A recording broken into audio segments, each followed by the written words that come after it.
We welcome you to the Divine Connection. Divine connection में हम आपका बहुत बहुत स्वागत करते हैं। And thank you for being our guest for the next 30 minutes. अगले 30 मिनट तक हमारे मेहमान होने के लिए आपका बहुत बहुत धन्यवाद। We will be sharing from God's Word so that our connection with God can be strengthened further. हम परमेश्वर के वचन में से आपको बताएंगे ताकि परमेश्वर के साथ का हमारा जो संबंध है वो और भी मजबूत हो जाए। There are two segments in the Bible. Bible में देखिए दो भाग हैं। The first part is called as the Old Testament. पहले भाग को पुराना नियम कहा जाता है।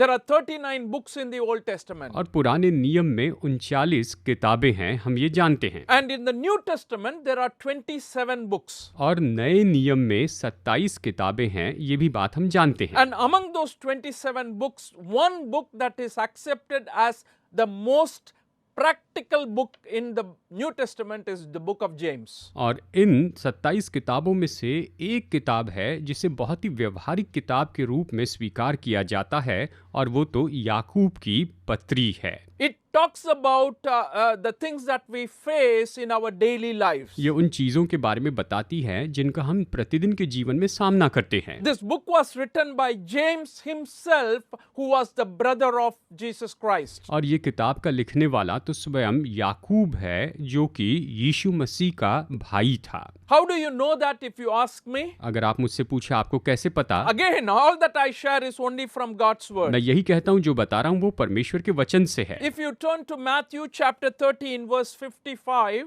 अगर आप मत्ती अध्याय 13 वचन 55 यहाँ पर देखें तो and there's a question asked, isn't this the carpenter's son? That is about Jesus.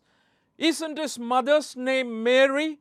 And aren't his brothers James, Joseph, and Simon and Judas? यहाँ पर यीशु के बारे में ये सवाल पूछा जाता है, क्या ये बढ़ई का बेटा नहीं, और क्या इसकी माता का नाम मरियम और इसके भाइयों का नाम याकूब, यूसुफ, शमोन और यहूदा नहीं? So James's name is mentioned here as the brother of Jesus. तो यहाँ पर याकूब का नाम बताया गया है, जो कि यीशु का भाई है। And James was not originally a believer of Jesus Christ. और यीशु मसीह पर याकूब ने शुरू से ही विश्वास नहीं किया था। He had his struggles. उसकी खुद की अपनी कश्मकश थी To find his faith in Jesus Christ. कि यीशु मसीह में वो विश्वास करने लगे। उसके लिए बहुत सी मुश्किलों का उसने सामना किया था। It is only after Jesus died and rose again from the dead, यीशु के मरने और जी उठने के बाद ही they began to realize that he is the Lord of Lords and King of Kings, the Savior of the world. तब उन्होंने जाना कि ये तो राजाओं का राजा और प्रभुओं का प्रभु और जगत का उद्धार करता है। And the very important fact in accepting Jesus as Lord and Savior is,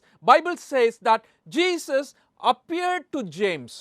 और यहाँ पर ये सच्चाई कि यीशु मसीह को उद्धारकर्ता के रूप में स्वीकार करे, बाइबल बताती है कि यीशु याकूब के सामने प्रकट हुए। In the book of 1 Corinthians 15th chapter, a list of people to whom Jesus appeared to is given. पहला कुरिन्थियों अध्याय 15 में यीशु किन लोगों के सामने प्रकट हुए, इसके बारे में एक सूची दी गई है। And many people, और वो बहुत से लोगों के सामने प्रकट हुए, sometimes even over 500 people at one time. और एक बार तो 500 से भी ज्यादा लोगों के सामने प्रकट हुए। And in the 7th verse we read like this, और फिर वचन 7 में हम पढ़ते हैं, then he appeared to James, then to all the apostles.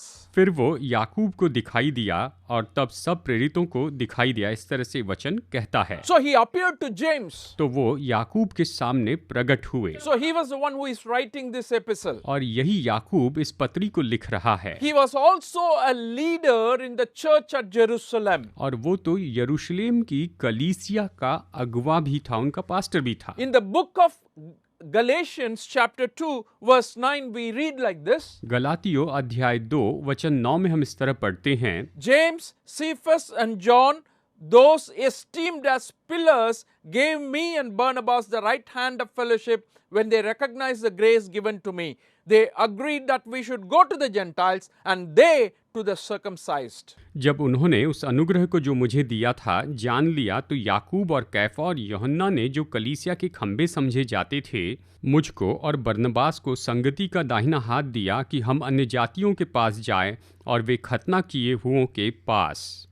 And it is interesting the way James begins his epistle. और जिस तरह से याकूब अपनी पत्री की शुरुआत करता है ये तो बहुत ही दिलचस्प है। You know, he was someone who had seen Jesus Christ. वो तो ऐसा था जिसने यीशु मसीह को देखा था, He is also someone who is, Jesus' brother.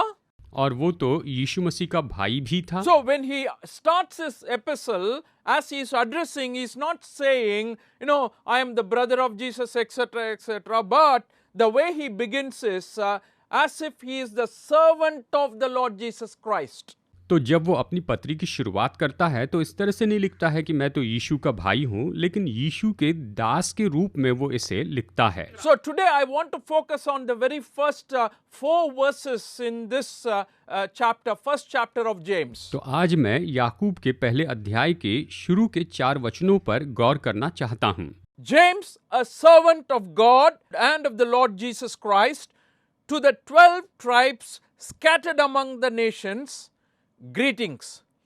Consider it pure joy, my brothers and sisters, whenever you face trials of many kinds, because you know that the testing of your faith produces perseverance.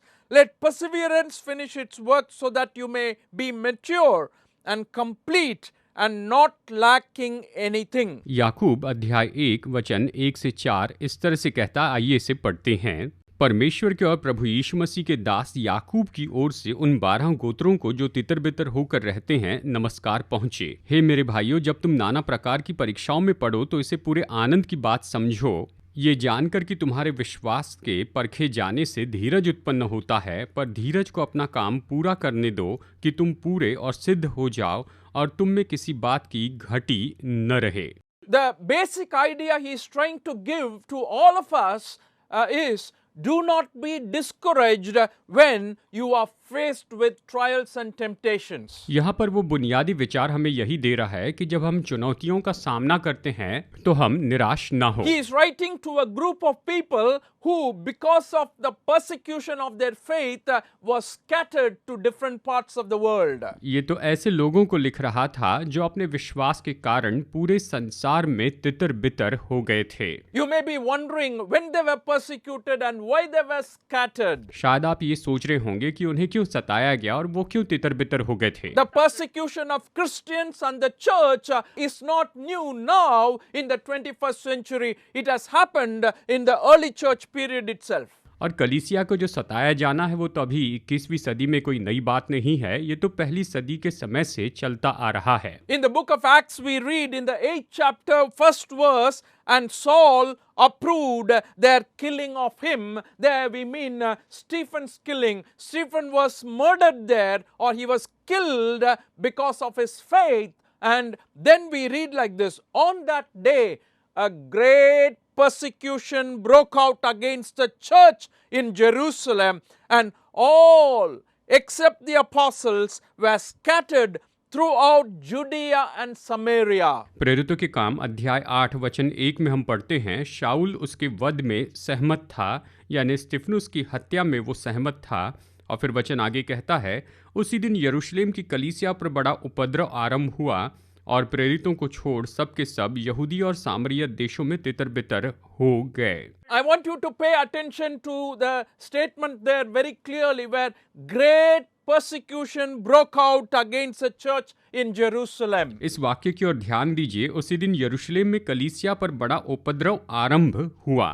My dear friends, persecution has been so very common ever since the beginning of the church. और मेरे प्यारे दोस्तों, कलीसिया की शुरुआत से ही सताव तो बिल्कुल एक सामान्य सी बात थी। I'm not saying it is always bad and persecution should not happen to Christians. मैं ये नहीं कह रहा कि ये हमेशा बुरा होता है या फिर विश्वासियों को सताव नहीं होना चाहिए। But when you read the Bible, always persecution results in the growth and strengthening of the church. जब आप बाइबल में पढ़ते हैं तो देखिए हमेशा ये बताता है कि सताव जो है उसके कारण कलीसिया की उन्नति ही हुई। And you can see that in the book of Acts as you continue in the 11th chapter verses 19 and 20, we read like this. प्रेरितों के काम अध्याय 11 वचन 19 और 20 में हम यहाँ पर इस तरह से पढ़ते हैं, Now those who had been scattered by the persecution that broke out when Stephen was killed traveled as far as Phoenicia, Cyprus, and Antioch, spreading the word only among the Jews. जो लोग उस क्लेश के मारे जो स्तिफनुस के कारण पड़ा था तितर बितर हो गए थे, वे फिरते फिरते फिनीके और साइप्रस और अंताकिया में पहुंचे, परंतु यहूदियों को छोड़ किसी और को वचन न सुनाते थे। Some of them, however, men from Cyprus and Cyrene, went to Antioch and began to speak to Greeks also, telling them the good news about the Lord Jesus. परंतु उनमें से कुछ साइप्रस वासी और कुरैनी थे जो अंताकिया में आकर यूनानियों को भी प्रभु यीशु के सुसमाचार की बातें सुनाने लगे। इस तरह से वचन बताता है। You know, always you think when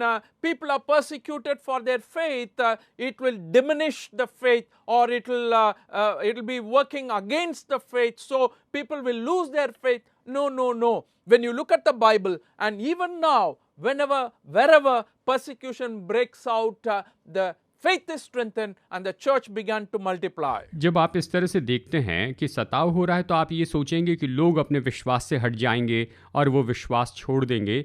नहीं, बाइबल में जब आप देखते हैं तो आप ये पाएंगे कि जब भी सताया गया तब कलीसिया बढ़ती चली गई। So what James is doing here is, when you face trials of various kinds, how you have to face it. तो याकूब यहाँ पर बताता है कि जब आप नाना प्रकार की परीक्षाओं का सामना करते हैं तो उनका सामना किस तरह से करना चाहिए। And definitely lots of temptations are there for us today. और निश्चय आज हमारे लिए बहुत सी परीक्षाएं हैं। So many challenges and trials have gone by and maybe still awaiting us in the future. बहुत सी चुनौतियों का हमने सामना किया, वो चली गई, लेकिन अभी भी कुछ चुनौतियां हैं जो भविष्य में आएंगी। James very clearly communicates to us how we should react during the times of trials and temptations. याकूब हमें बहुत ही स्पष्ट बताता है कि परीक्षाओं के समय में हमें किस तरह से प्रतिक्रिया करनी है। What is he saying in the first 4 verses? पहले 4 वचनों में वो क्या कहता है? That is what we want to work on today. आज हम इसी बात पर गौर करेंगे। And regarding trials and temptations, how we should face it. और परीक्षाओं और परखे जाने का हम कैसे सामना करें। But before that, there is a time for music break. लेकिन उसके पहले आइए संगीत के लिए एक छोटा ब्रेक ले। As you listen to the music, think about the challenges you had in your faith. जैसे आप संगीत सुन रहे हैं, आप अपने विश्वास में जो चुनौतियां हैं उसके बारे में सोचिए। Have you been forsaken because of your faith? क्या आपके विश्वास के कारण आपको त्याग दिया गया है? Have you been ostracized by your community? क्या आपके समाज ने आपको सताया है? Or what has gone through in your faith? आपके विश्वास में आप किसमें से होकर गए हैं? Have you been strengthened in the past because of persecution? क्या आप सताव के कारण भूतकाल में मजबूत हुए हैं? The Bible is so much encouraging when we face these type of trials and temptations in life. जब हम जीवन में इस तरह की परीक्षाएं और जांचे जाने का सामना करते हैं तो बाइबल हमें बहुत स्पष्ट बताती है। Those trials, basically he's saying the very first thing we get,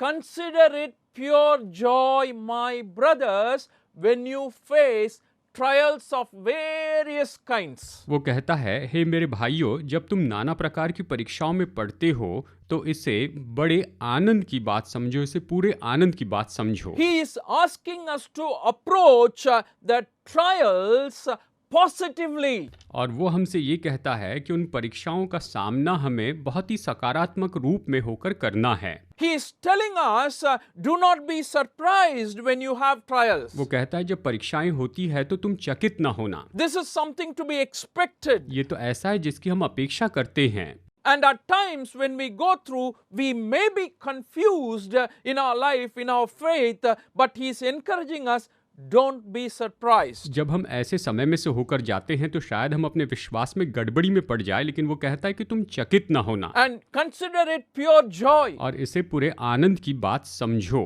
Now, first let's try to understand what is a trial. तो चलिए सबसे पहले देखते हैं कि परीक्षाएं क्या होती हैं। And what kind of a thing that will happen in our lives. और हमारे जीवन में किस किस तरह की बातें होती हैं। You know, trials and temptations can be distinguished. देखिए, परीक्षा और जो जांचा जाना है इसका फर्क हम यहाँ पर पूरी तरह से स्पष्ट रूप में देख सकते हैं। And trials sometimes, comes from God also. देखिए, कई बार जो परीक्षाएं हैं वो तो परमेश्वर की ओर से भी आती हैं। You know, we have the similar word for trials is kind of testing. परीक्षा के लिए एक और समानार्थी शब्द है और वो है परखा।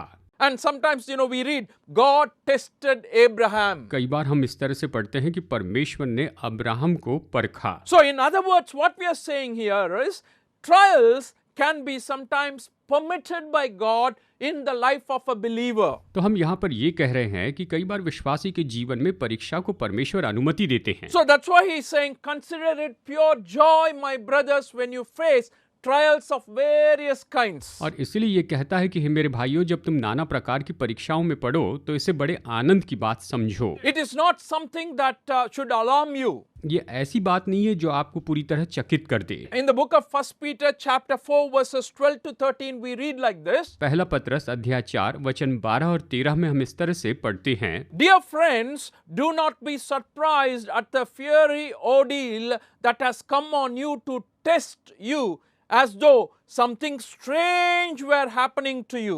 But rejoice in as much as you participate in the sufferings of Christ, so that you may be overjoyed when his glory is revealed. हे प्रियो, जो दुख रूपी अग्नि तुम्हारे परखने के लिए तुम में भड़की है, इससे ये समझकर अचंभा न करो कि कोई अनोखी बात तुम पर बीत रही है, पर जैसे जैसे मसीह के दुखों में सहभागी होते हो आनंद करो, जिससे उसकी महिमा के प्रकट होते समय भी तुम आनंदित और मगन हो। The Bible is expecting us to expect persecution. Bible हमसे कहती है कि हम तो सताव की अपेक्षा करते रहें। Why? क्यों? Because it works out for our own benefit. क्योंकि ये तो हमारे ही लाभ के लिए काम करती है। And you read, James is encouraging us like this very clearly, because perseverance produces faith. अब याकूब हमें यहाँ पर इस तरह से बताता है कि जब हम धीरज धरते हैं तो हम में विश्वास उत्पन्न होता है, And faith produces perseverance. यानी विश्वास के कारण धीरज उत्पन्न होता है, And you become mature at the end. और फिर अंत में तुम परिपक्व हो जाते हो।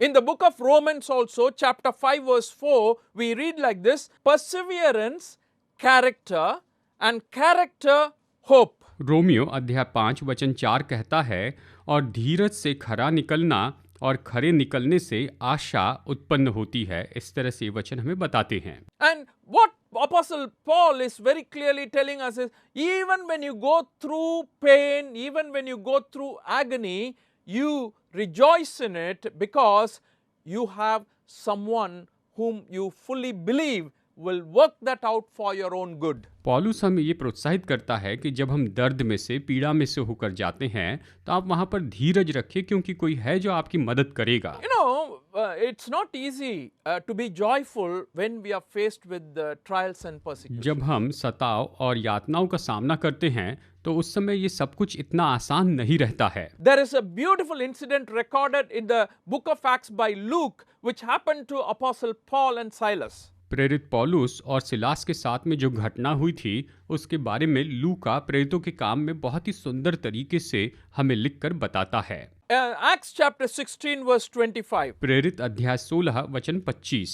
It says, and about midnight Paul and Silas were praying and singing hymns to God, and the other prisoners were listening to them. आधी रात के लगभग पौलुस और सिलास प्रार्थना करते हुए परमेश्वर के भजन गा रहे थे और कैदी उनकी सुन रहे थे, ये कहता है। You know, they were in jail, they were in prison. देखिए, वो तो जेल में थे, वो तो कैद में थे।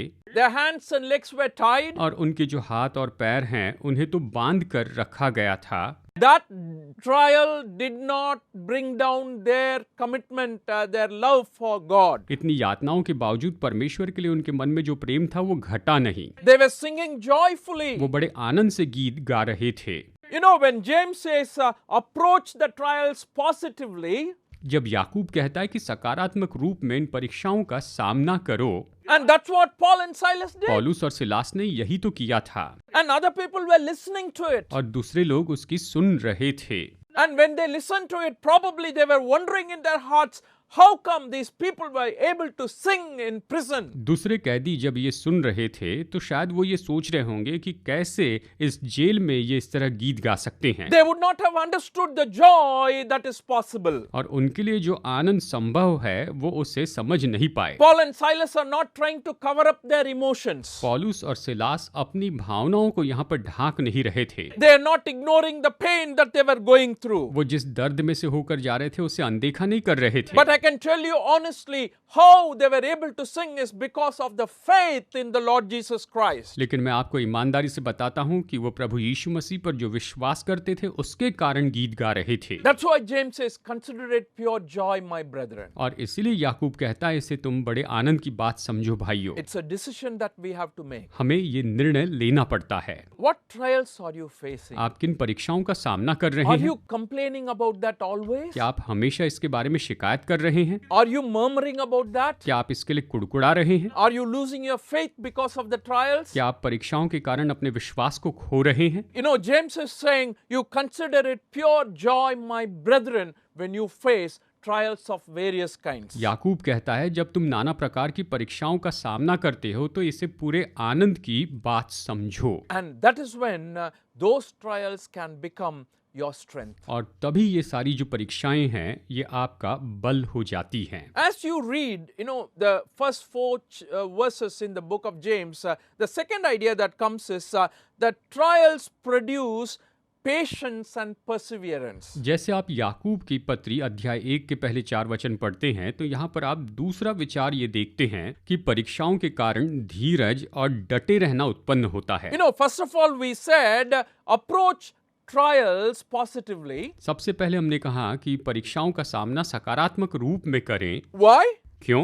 Because they produce patience and perseverance. क्योंकि वो तो धीरज और डटे रहना उत्पन्न करते हैं। The God we believe in is beyond and above all our trials. जिस परमेश्वर पर हम विश्वास करते हैं वो तो हर एक परीक्षा के ऊपर में जयवंत है। And you may be surprised sometimes about the trials, but God is not. शायद आप कुछ परीक्षा के बारे में चकित हो जाए, लेकिन परमेश्वर उन परीक्षाओं को देखकर हैरान नहीं होते। When you're going through it, you know, God is not feeling helpless. I don't know what to do with this trial my child is facing. जब आप परीक्षा से जाते हैं तो परमेश्वर ये नहीं सोचते कि मेरी संतान जिसका सामना कर रही है इसके लिए मैं क्या कर सकता हूँ। He knows what we are going through. वो जानते हैं कि हम किससे जा रहे हैं। He knows how we are feeling. वो जानते हैं हम कैसे महसूस कर रहे हैं। And you know, He has a plan for us. और हमारे लिए उसके पास योजना है। In the book of Proverbs chapter 16 verse 3 we read like this, commit to the Lord whatever you do and He will establish your plans. नीति वचन 16:3 कहता है अपने कामों को यहोवा पर डाल दे, इससे तेरी कल्पनाएं सिद्ध होगी। इस तरह से ये वचन हमें यहाँ पर बताता है। And the idea here is, you know, because God knows us fully well and they are helpful in producing patience and perseverance in our life. यहाँ पर विचार ये है कि परमेश्वर हमें पूरी तरह से जानते हैं, इसलिए सारी परीक्षाएं हमारे जीवन में धीरज और डटे रहना उत्पन्न करेगी। And that knowledge is very, very important. God knows what I am going through. और ये ज्ञान बहुत ही महत्वपूर्ण है कि परमेश्वर जानते हैं कि मैं किससे जा रहा हूँ। You know, the final idea I want to leave with you before I close is this. This perseverance produces maturity and perfection in our life. और आखिरी विचार इस संदेश के अंत में मैं आपको बताना चाहता हूं कि ये जो परीक्षाएं हैं ये आपके जीवन में परिपक्वता और सिद्धता उत्पन्न करेगी। The testing of our faith. यानी हमारे विश्वास का जो परखा जाना है। It's not simply like writing an exam, as if, you know, we write final exams in colleges, schools. ये तो स्कूल या कॉलेज में जैसे हम फाइनल एग्जाम लिखते हैं उसके जैसे नहीं है। And the word used here is kind of a metal that is tested. यहाँ पर जो शब्द उपयोग हुआ है यह ऐसा है जैसे मानो किसी धातु को परखा जाता है। Refining a metal and the metal becomes purer and purer the more it is refined. और जितना ज़्यादा उस धातु को आग में ताया जाता है वो धातु उतना ही ज़्यादा शुद्ध होते जाता है। And that is the kind of word used here. यहाँ पर इस तरह का शब्द उपयोग किया गया है। And what God expects from us is, you know, during this time of trial, he wants us to come back to him. परमेश्वर हमसे यही अपेक्षा करते हैं कि इस परखे जाने के समय में हम उसके पास में वापस आए। You can ask him आप उससे मांग सकते हैं, and you can plead with him आप उससे विनती कर सकते हैं, and you can ask for strength and power. और आप उससे बल और शक्ति मांग सकते हैं। And we know that he will not let us be tempted beyond what we can bear. और हम जानते हैं कि जो हमारी सहने की शक्ति है उससे परे वो हमें परखने नहीं देंगे। And he is intending to perfect us. और उसकी यही मनसा है कि वो हमें सिद्ध बनाना चाहते हैं। And that perfection cannot happen overnight. और ये सिद्धता रातों रात नहीं आ सकती है। And it takes time. और इसके लिए समय लगता है। Sometimes it may take a year, कई बार शायद इसके लिए 1 साल लग जाए, a couple of more years. या शायद कुछ और साल, But ultimately his goal is that we might become like him. लेकिन निश्चय उसका लक्ष्य ये है कि हम उसके जैसे हो जाएं। And I want to tell you why we can consider it pure joy, my brothers. और मैं आपको बताऊं मेरे भाइयों कि क्यों हम इससे आनंद की बात समझ सकते हैं, ऐसे मान सकते हैं। Simply believe that God is with you in times of trouble. बस विश्वास कीजिए कि मुश्किल के समय में परमेश्वर आपके साथ में हैं। Don't be discouraged. आप निराश मत होइए, Approach it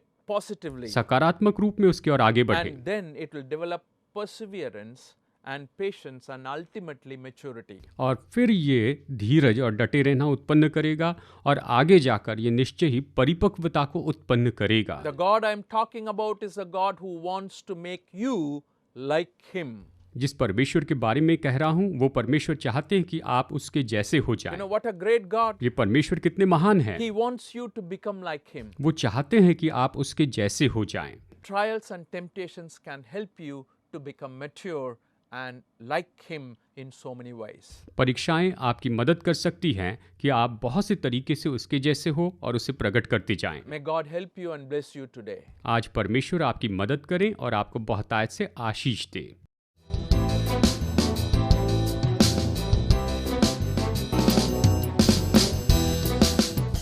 Study the Word of God in a private and personal way through our online study website. Contact number